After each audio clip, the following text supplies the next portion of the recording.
Cripta de hueso vivo. Me llamo Ramiro Ortega, y toda mi vida he sido cantero en los alrededores de San Nicolás de la Peña, un caserío polvoso empequeñecido por los cerros calizos del norte de Coahuila. A la gente le gusta decir que aquí nunca pasa nada, que el viento carga las mismas historias de siempre y las devuelve intactas año tras año. Yo también lo creía, hasta que en 1998 acepté construir un mausoleo en lo alto del Panteón Viejo, una obra encargada por la familia Barragán para su patriarca, don Mateo, fallecido hacía apenas 2 semanas. El dinero era bueno y el trabajo parecía sencillo. Levantar una cripta de piedra blanca sobre la tumba recién abierta. Llegué la primera tarde con mis herramientas al hombro y un presentimiento incómodo golpeándome las sienes. El cementerio yace en una loma desnuda, cercado por pircas maltratadas y espinos resecos. Desde allí se domina todo el valle. Al ponerse el sol, las lápidas se encendieron con un brillo casi metálico, y el aire, tibio hacía un momento, se volvió frío como agua de pozo. Me concentré en replantear la base, ignorando la sensación de que alguien respiraba detrás de mí. Cada vez que alzaba la mirada, el horizonte parecía retroceder, y las cruces se alineaban como soldados esperando órdenes invisibles.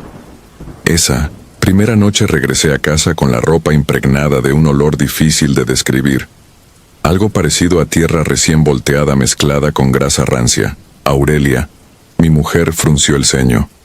Sin preguntarme nada, colgó un ramillete de romero y pirul sobre la puerta y murmuró una oración apenas audible. Yo fingí no escuchar, pero algo en su expresión me recordó que San Nicolás se aferra a supersticiones tan viejas como el polvo que cubre sus calles. Al día siguiente volví antes del amanecer. Las sombras todavía dormían y el cielo era una cinta gris. Apenas apoyé el cincel en la roca, noté un crujido suave, como si la piedra exhalara.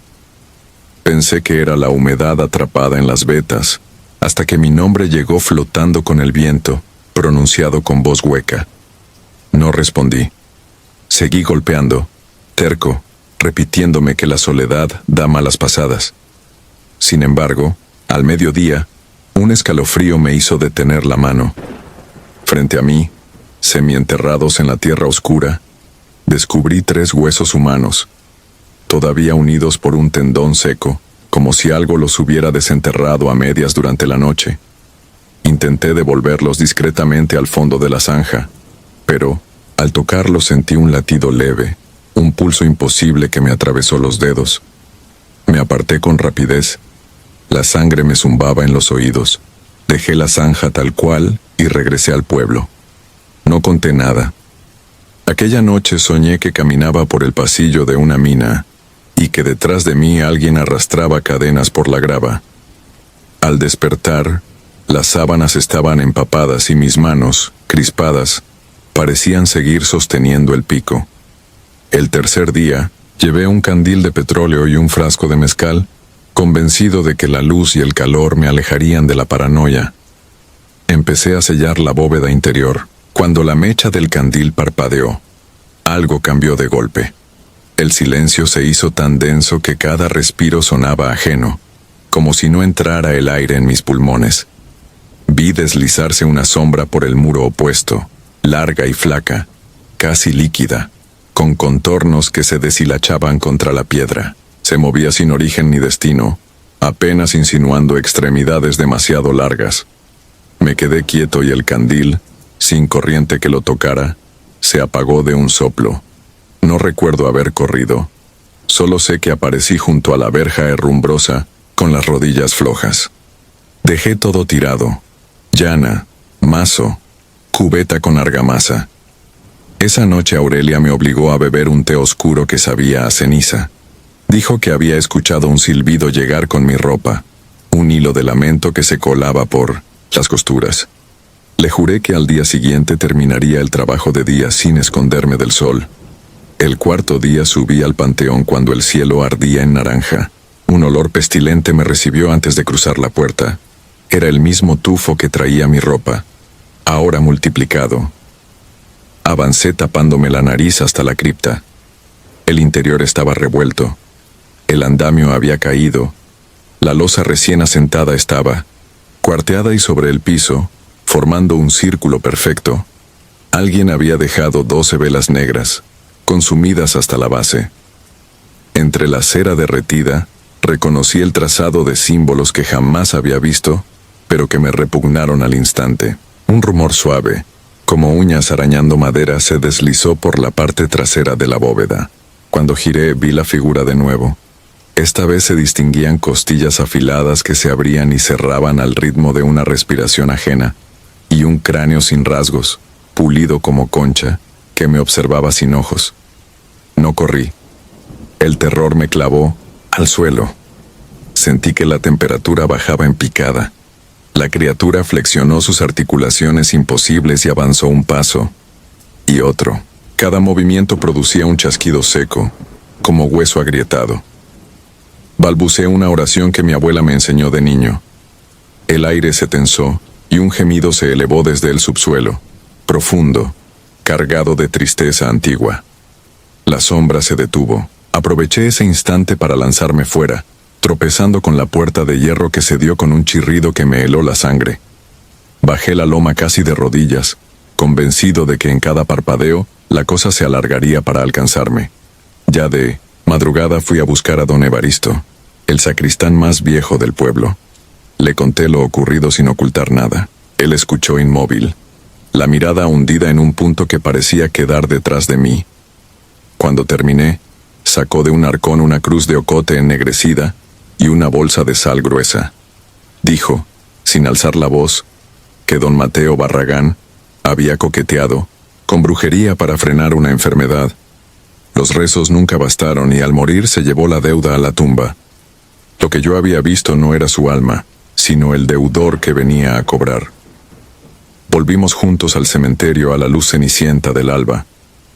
Mientras subíamos, el viento se arremolinaba en círculos que levantaban polvo y semilla seca.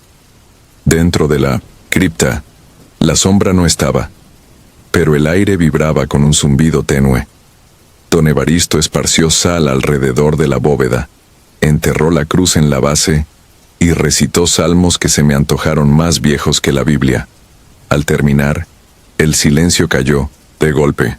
Los grillos reanudaron su canto y un rayo de sol se coló por la grieta del muro. Creí que aquello bastaría. Sellé la losa, coloqué la lápida y tallé el nombre de Mateo con mano insegura. Bajé la loma con el corazón ligero por primera vez en días. Sin embargo, la tranquilidad duró poco. Al pasar junto al osario común, escuché un crujido tras de mí. Volteé despacio. La puerta de la cripta estaba cerrada, pero en la piedra fresca del dintel habían aparecido 3 marcas paralelas, profundas, como hechas por garras gigantes. No sangraban, pero un polvo oscuro caía de las hendiduras. Desde entonces duermo a trompicones. Cuando cierro los ojos me encuentro frente a la cripta y veo aquella silueta sosteniendo las velas negras aún encendidas. Cada mañana despierto, con sal reseca entre las uñas, como si hubiera intentado reforzar un círculo de protección en sueños. La gente dice que el mausoleo quedó hermoso, que nadie recordará una tumba tan pulcra en el panteón de San Nicolás. Yo no regreso. La última vez que pasé cerca, sentí el suelo latir bajo mis botas, igual que el pulso imposible de los huesos hallados. Hoy escribo esto porque la sombra ya no espera a que duerma. La he visto al borde del corral, erguida entre los nopales, quebrando la luna con sus vértebras alargadas. Sé que vendrá pronto. A veces, al respirar, percibo el hedor del cementerio mezclado con el sudor de mi piel. Entiendo ahora que la sal, las oraciones y la piedra solo compran tiempo. La deuda que don Mateo dejó pendiente exige otra carne, otro latido. Y mientras la noche se desliza sobre el valle, siento que mis huesos se vacían por dentro, como si alguien los ahuecara para convertirlos en flautas donde soplar el lamento de los muertos. Si mañana encuentran mi cuerpo, que no lo lleven al panteón viejo. Quemen lo que quede y repartan las cenizas lejos, donde el polvo no recuerde mi nombre. Y cuando el viento nocturno silbe sobre las tejas, No se asomen.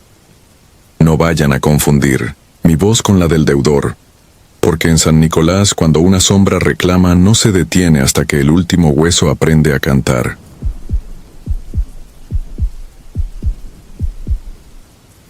Ceniza que respira. Me piden que lo confiese todo y lo haré, aunque la ceniza me rasgue la garganta.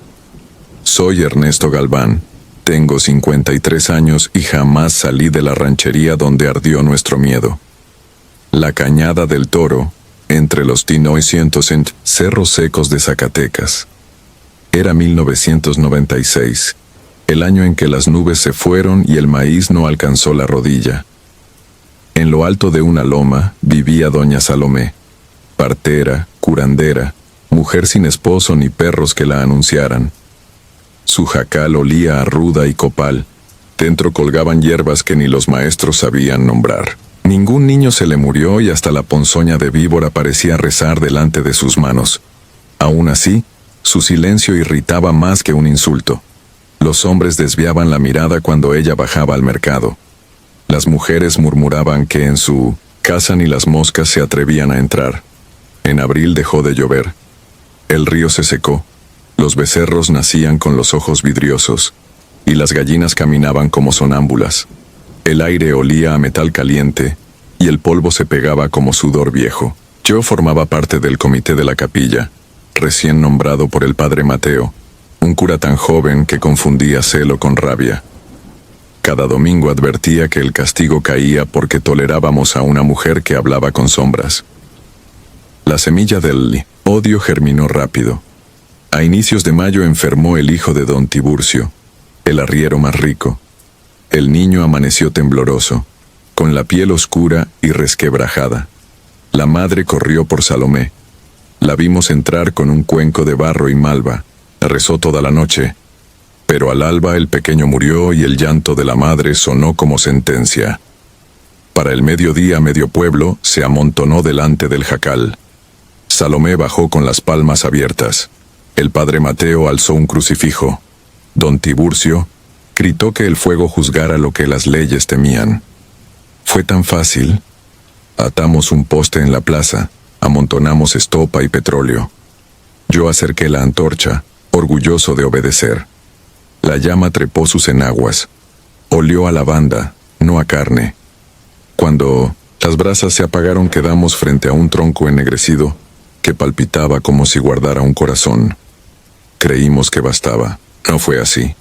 Días después, las vacas de Marcial amanecieron con la piel ampollada. La hija de doña Lucía despertó sobre un colchón carbonizado sin que el cuarto oliera a humo. El padre Mateo empezó a toser ceniza. Cada exhalación tiznaba la hostia cuando la alzaba. Yo soñaba con un campo de brasas que se extendía hasta donde alcanzaba la vista y despertaba con sabor a hierro. El 23 de junio, hallé la puerta de mi casa cubierta de polvo gris.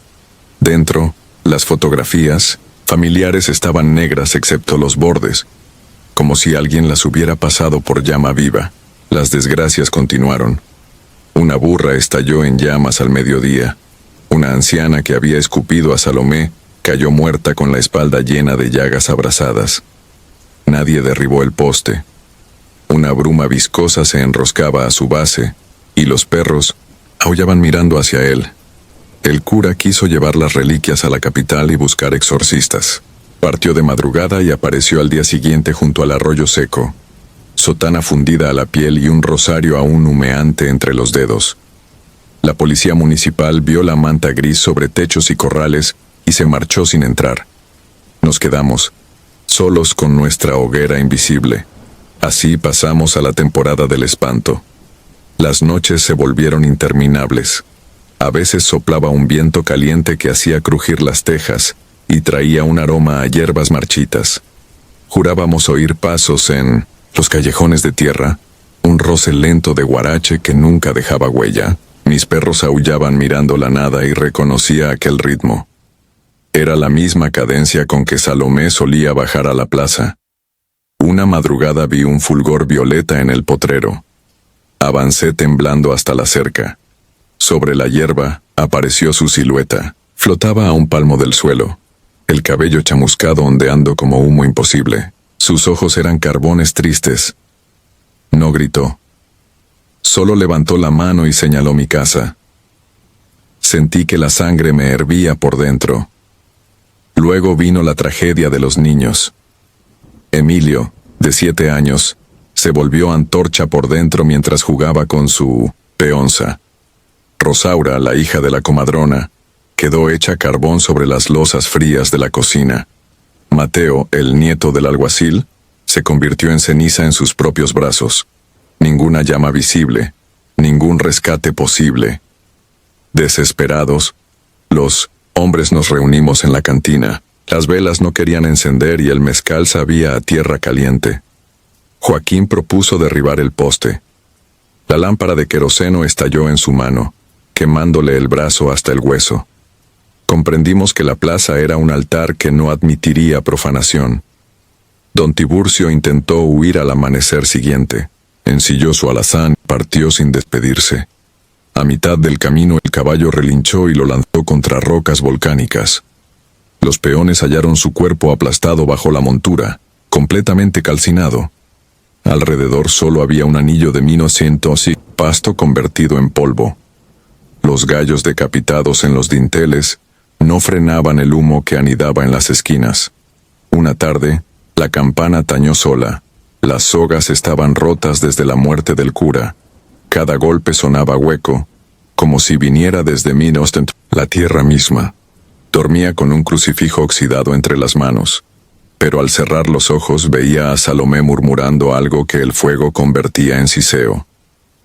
Así vivíamos cuando llegó el hermano Tomás, un franciscano viejo con sandalias remendadas. Caminó hasta la plaza, clavó un crucifijo de ocote frente al poste y empezó a rezar en latín. Yo lo observaba tras un muro. Al tercer Padre Nuestro, una ráfaga ardiente hizo crujir la madera. Surgió una llamarada blanca. Tomás gritó misericordia y la flama se replegó, succionada por las raíces del mundo. El poste explotó en astillas incandescentes y el aire quedó oliendo a pino recién cortado. El franciscano sonrió débilmente. Dijo que la promesa había terminado. Miré mis manos, negras de ceniza vieja. Lloré sin pudor, pero era un llanto de alivio y remordimiento. Dormí sin soñar brasas, y al cuarto día llovió una llovizna fina que sabía a tierra limpia. Las vacas parieron becerras rosadas que se alzaron al primer respiro. Muchos se marcharon. Otros envejecimos aferrados a la idea de que todo había acabado. Pero la paz no se asienta donde ardió la injusticia. El jacal de Salomé quedó reducido a un círculo de piedras. En las tardes, cuando el sol muere detrás del cerro, un resplandor violeta se levanta entre los nopales. No escribo para buscar perdón.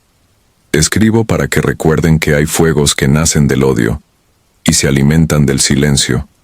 Si alguna noche el aire les sabe a ruda quemada, piensen en la mujer que caminaba sin ruido y sepan que todavía respira donde la tierra no olvida.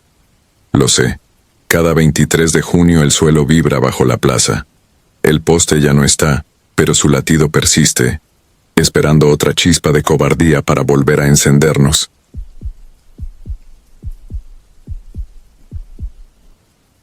La cosecha.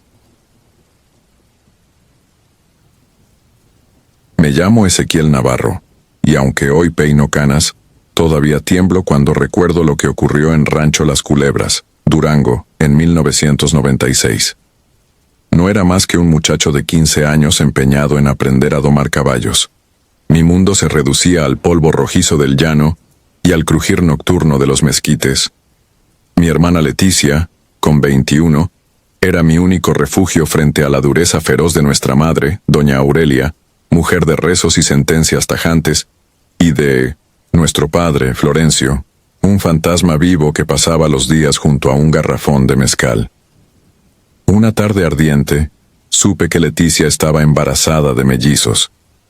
No lo escuché de sus labios. La descubrí agachada en la cocina, llorando mientras sostenía la prueba con la misma reverencia con la que una creyente aprieta un rosario. Bastó aquella imagen para desarmarme. Nuestra madre entró, olió el secreto y y explotó. Su grito reventó el adobe. En esta casa no quiero hijos de nadie más que de Dios. Recogió la ropa de Leticia y la aventó al corral como si fuera paja mojada. Yo me quedé clavado en la puerta con el pecho doliéndome bajo un peso enorme, incapaz de enfrentarla. Leticia salió con una bolsita de tela y los labios partidos de tanto morderse la angustia. Padres y vecinos siguieron con su vida. Solo yo la miré perderse en la vereda que serpenteaba hacia el monte. Duró 2 días sin rastro. La tercera noche la vi regresar desde lo alto del corral.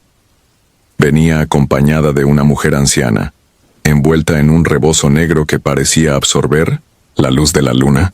Nadie más en el rancho la conocía. Se hacían llamar Doña Orfelia. Caminaban despacio como si cada paso midiera la distancia entre la vida y algo que la imita. Leticia me contó, con voz hueca, que la vieja le había prometido techo, comida y un futuro para los bebés. Yo solo sentí un frío que no venía del aire sino de adentro, como si me hubieran derramado agua de pozo en la médula.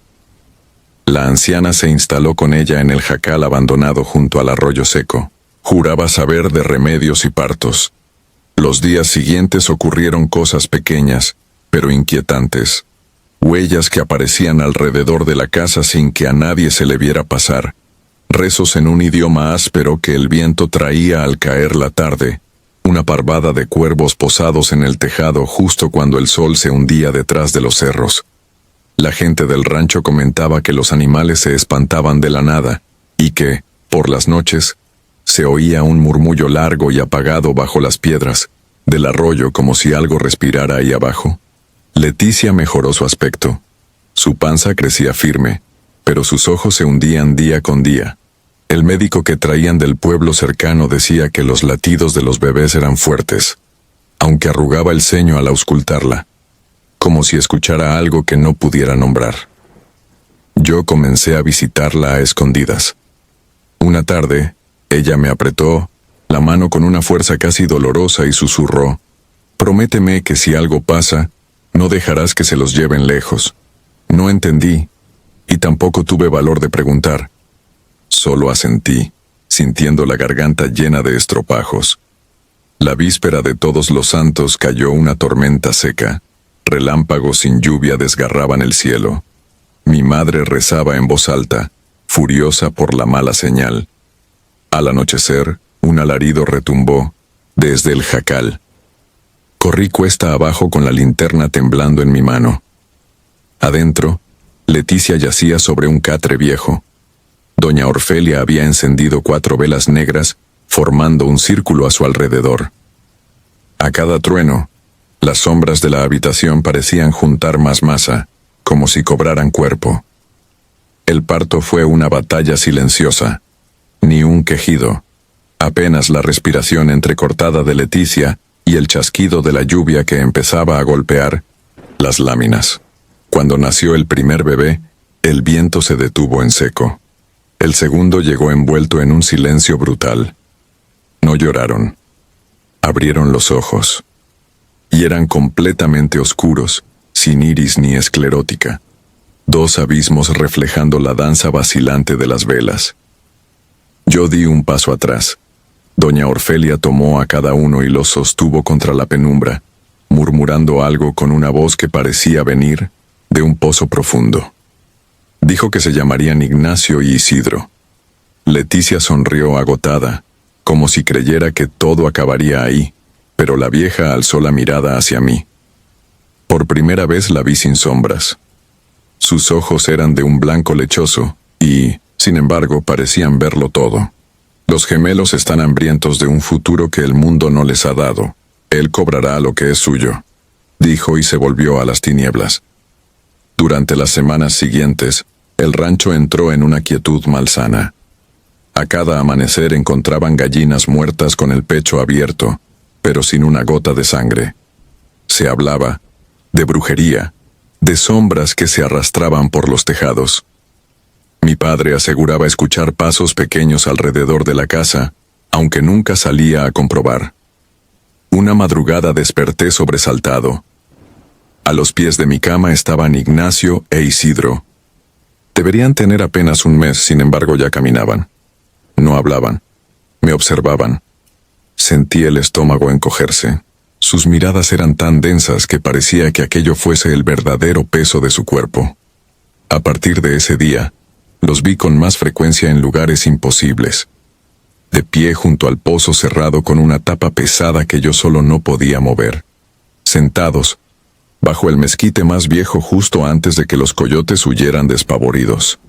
Metidos en el granero con las ratas muertas apiladas a sus pies, como ofrendas grotescas. Nunca hallé huellas en el polvo. Cuando intentaba acercarme, se desvanecían, y quedaba en mi boca un sabor a hierros viejos.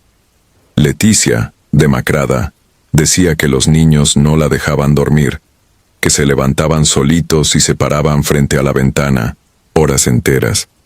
Yo fui testigo una noche. Los vi sobre la repisa, mirando el patio como si esperaran la llegada de algo, o de alguien. Bajo la luz mortecina vi que sus sombras proyectadas en la pared se movían en sentido contrario a sus cuerpos. No, tardó en correr el rumor de que el Tijerón, un arroyo seco a 1 kilómetro del rancho, había empezado a oler a carne podrida. Un vaquero juraba haber escuchado llantos de niños resonando en el cauce, pese a que no había agua que diera eco. Comenzaron a fallar los nacimientos de ganado. Los becerros nacían con deformidades innombrables. Algunos hombres aseguraban haber visto a doña Orfelia deambular con un farol de aceite, mientras recitaba letanías extrañas. Todos evitaban mirarla a los ojos.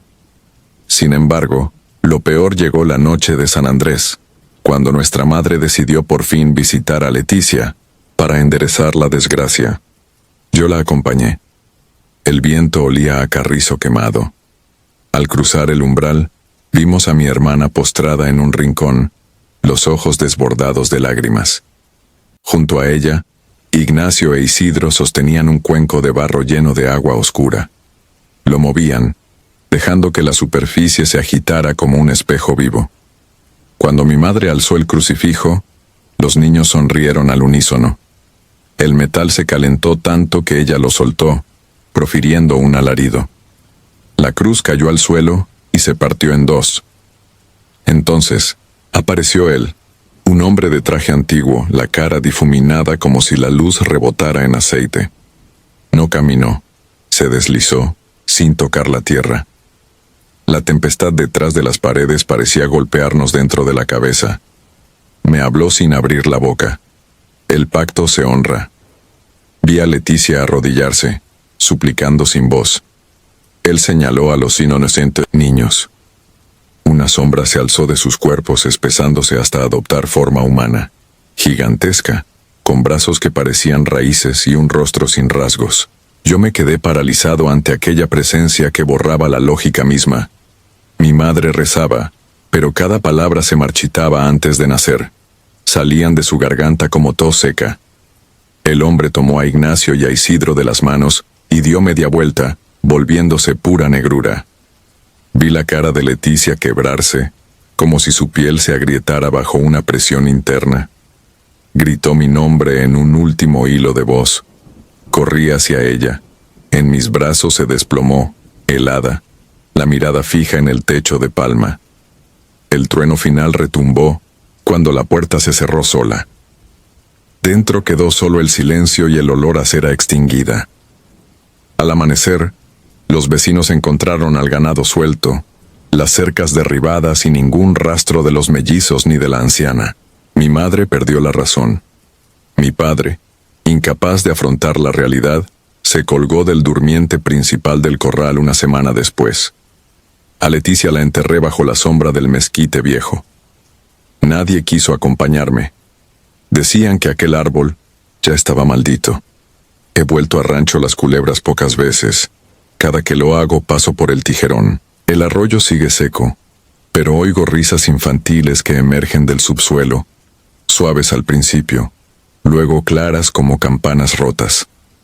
A veces siento que 2 miradas negras me observan desde las grietas. No las veo, pero sé que están allí, vigilando, recordándome que la deuda de sangre no se extingue con los años, sino que se cultiva, se riega, se cosecha. Duermo poco. Cuando logro cerrar los ojos, sueño con mi madre tratando de rezar en una iglesia sin techos, con cruces torcidas y santos volteados al revés. Sueño con mi padre flotando en el corral, hinchado como un animal dejado al sol. Sueño sobre todo con 2 niños que me tienden la mano desde un umbral oscuro y me piden que los siga. Y despierto empapado en sudor antes de dar el paso fatal.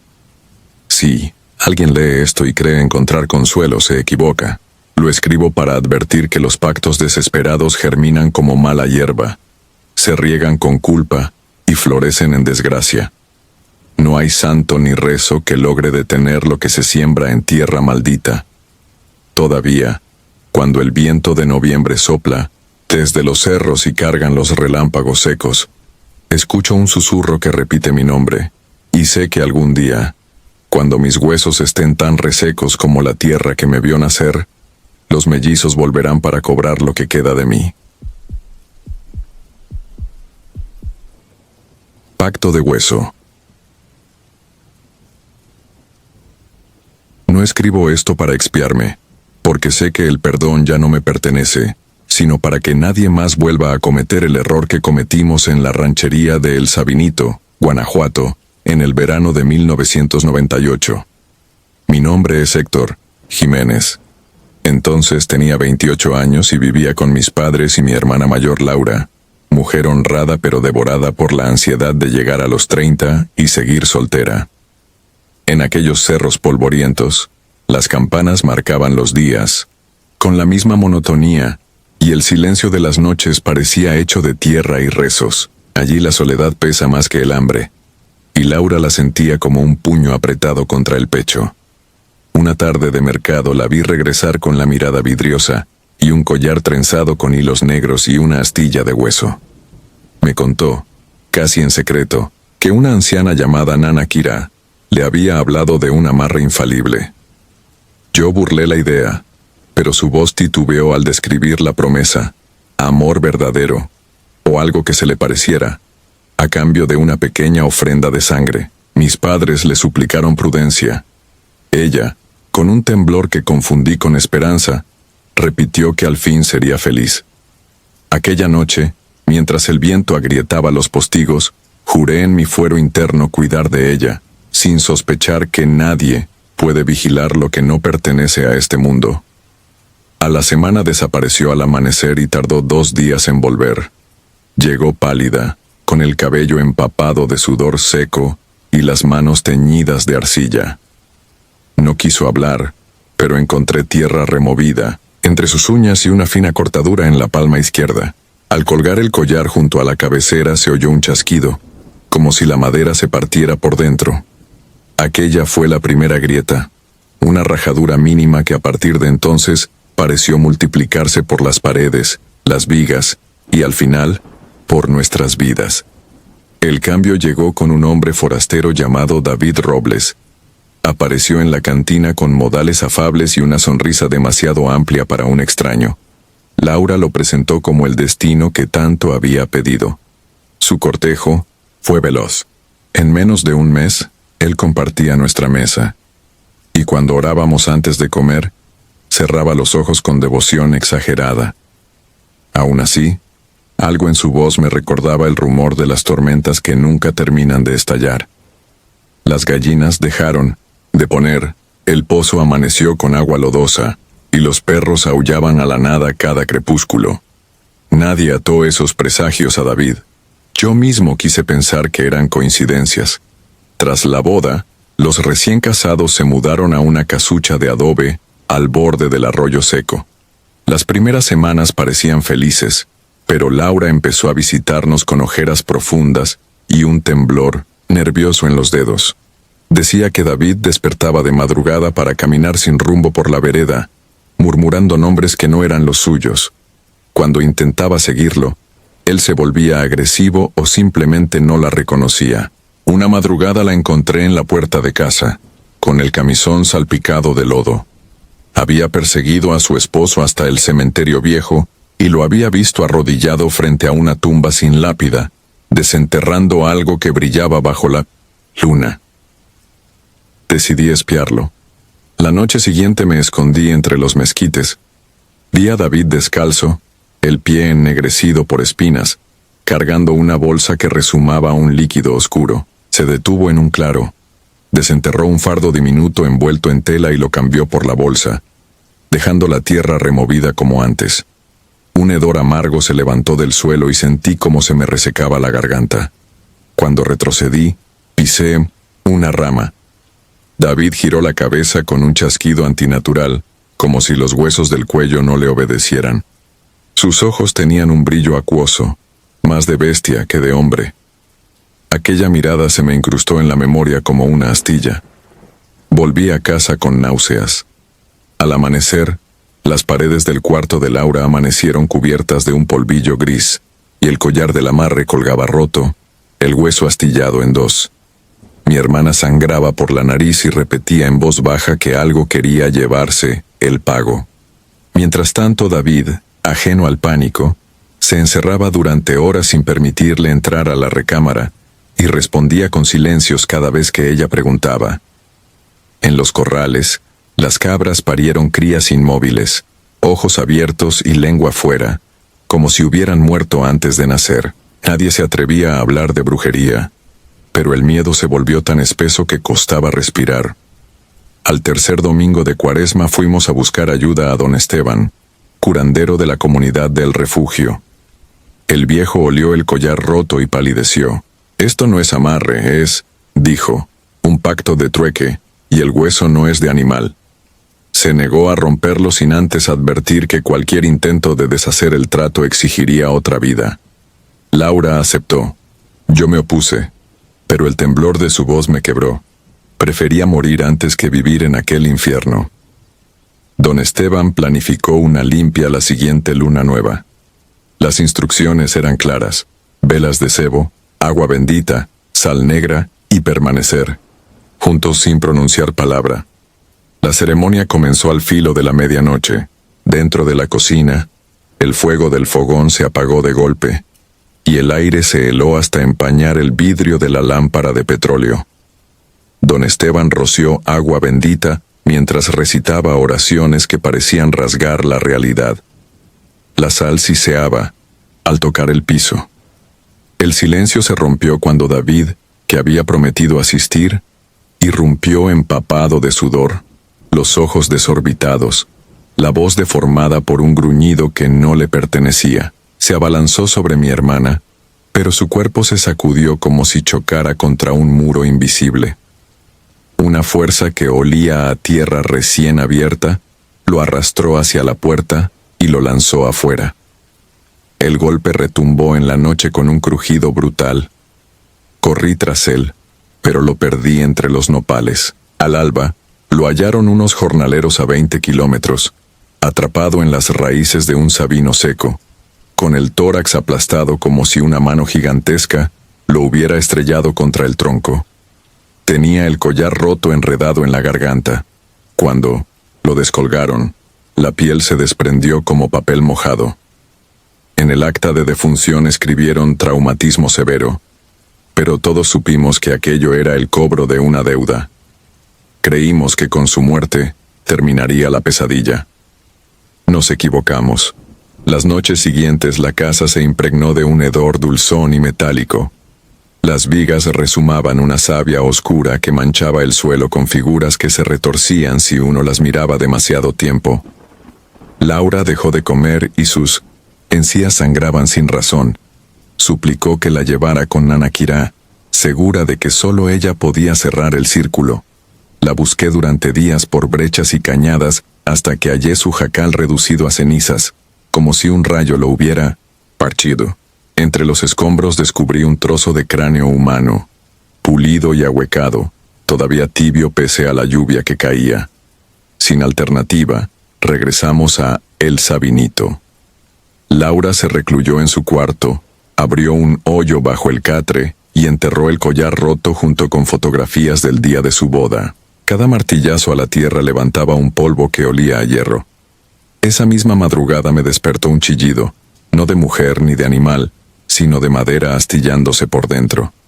Encontré la puerta de su habitación abierta. El cuarto estaba vacío y el piso anegado de agua sucia. Afuera, la luna apenas era un hilo, pero pude seguir las huellas que brillaban como aceite hasta el corral. Sobre la piedra de afilar cuchillos yacía mi hermana, vestida con su traje de novia amarillento, el pecho abierto en 2 hendiduras limpias. El collar, restaurado, pendía intacto del cuello, la astilla de hueso reluciente. Quise arrancárselo, pero el simple roce me dejó las manos cubiertas de ampollas que supuraron en minutos. Dejé el cuerpo allí mientras corría a pedir ayuda.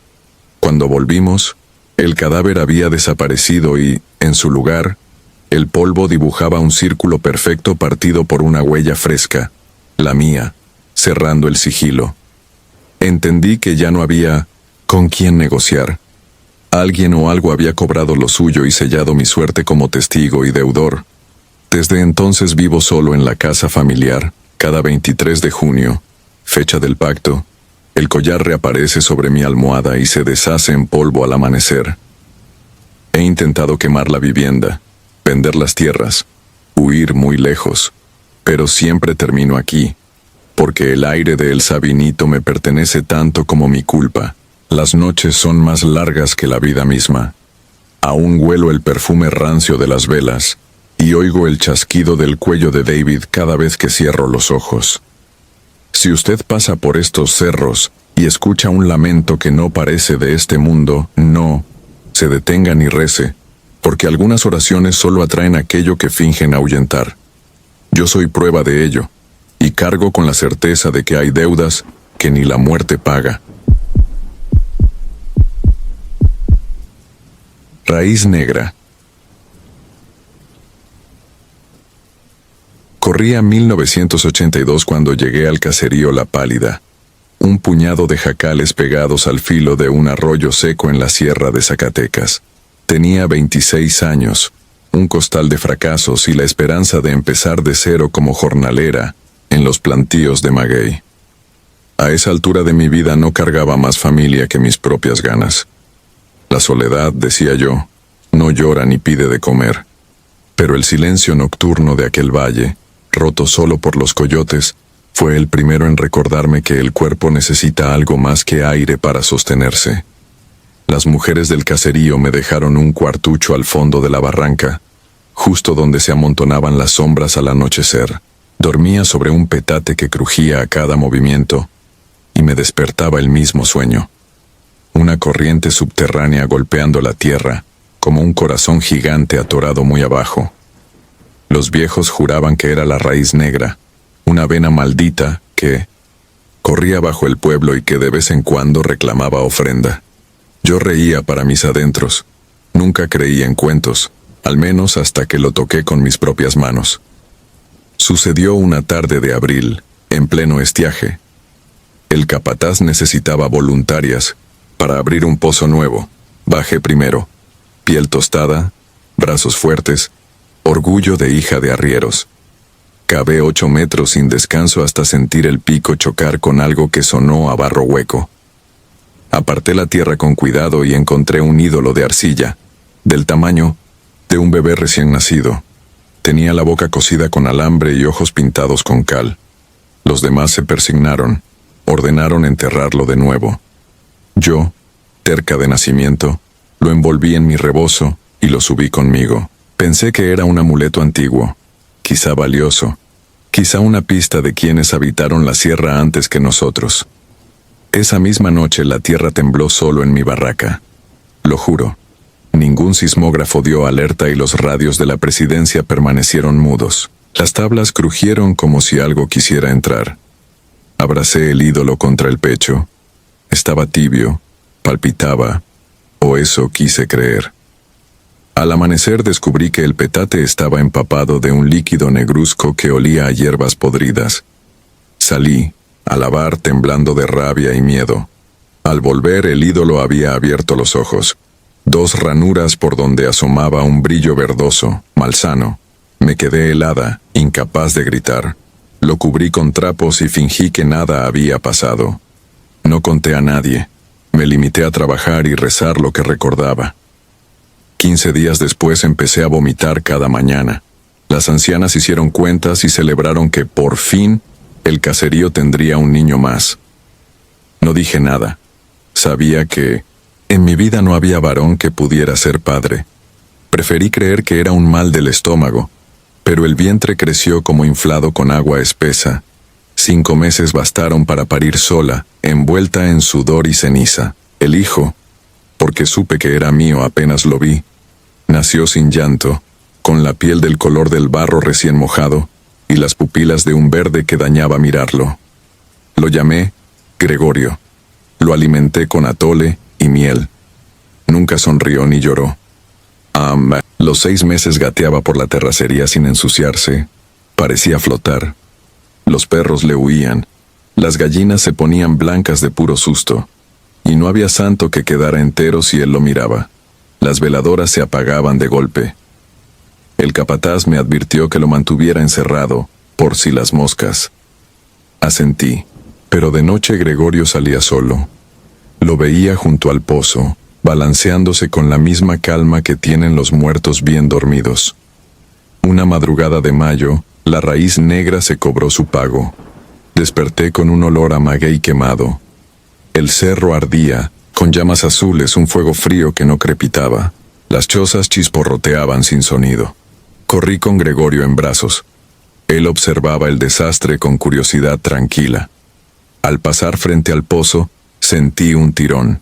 El ídolo, que había escondido bajo el petate, estaba de pie sobre el brocal, como si hubiera caminado. El niño extendió los brazos y yo, contra todo instinto, lo acerqué. El pozo rugió.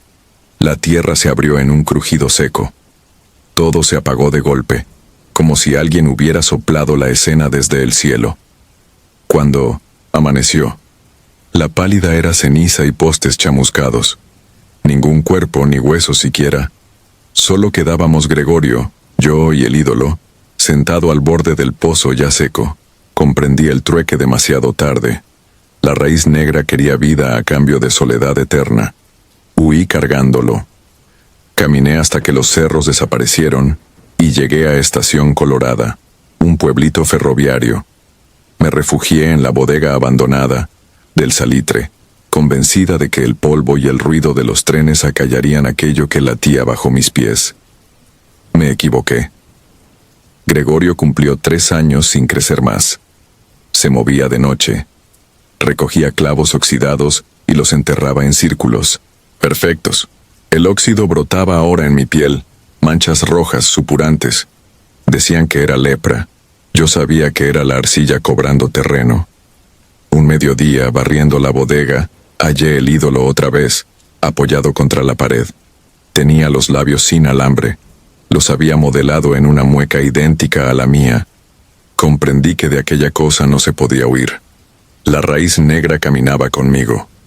Durante meses los pocos arrieros que cruzaban la sierra hablaban del humo azul que salía de la pálida. Juraban escuchar una nana saliendo de los nopalales, una tonada que invitaba a internarse en las veredas y no regresar jamás. Yo sellé cada rendija de la bodega con cal y sal, pero el óxido volvía, floreciendo como parásito.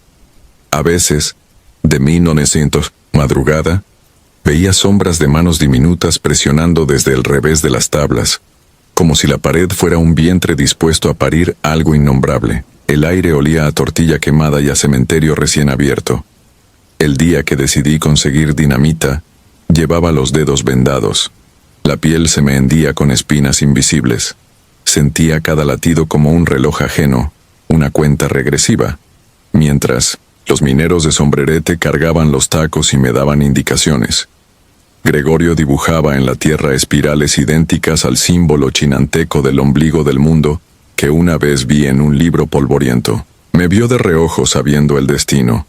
Los dioses, entendí, suelen tener paciencia infinita. Cavé un hoyo al pie del cerro y senté al ídolo dentro. Gregorio me observaba desde la bodega, sereno. Al anochecer encendí la mecha y corrí. La explosión sacudió las planchas de la estación. Levantó una nube tan espesa que el cielo desapareció. Cuando volvió el silencio, El ídolo ya no estaba, ni fragmentos, pero Gregorio sí. Estaba de pie, cubierto de lodo que goteaba como sangre, espesa. Me extendió la mano. Su voz, nunca antes oída, retumbó en mi cabeza. Soy la raíz que sembraste. Sentí mi corazón latir al compás de aquel rumor subterráneo. No hubo dolor, solo un silencio definitivo. Nadie volvió a verme en Estación Colorada. Dicen que la bodega se hundió una noche y en su lugar quedó un pozo que huele a maguey quemado. Los trenes ya no pasan. Las vías se oxidan en círculos que nadie entiende. Quienes se atreven a acercarse aseguran oír un latido profundo, como tambor, de piedra y hambre. Juran que sobre la bocana se ve a una mujer arrodillada cantando arrullos en lengua extraña y a un niño con ojos verdes que observa sin parpadear. Yo sé la verdad. No soy alma ni carne. Solo soy la tierra hueca que sigue latiendo para él. Si disfrutas de los relatos, te invitamos a apoyarnos con un like y un comentario, ya que eso nos ayuda muchísimo. Además, si aún no estás suscrito o suscrita, te animamos a formar parte de la comunidad del terror. Muchas gracias por escucharnos y por tu apoyo.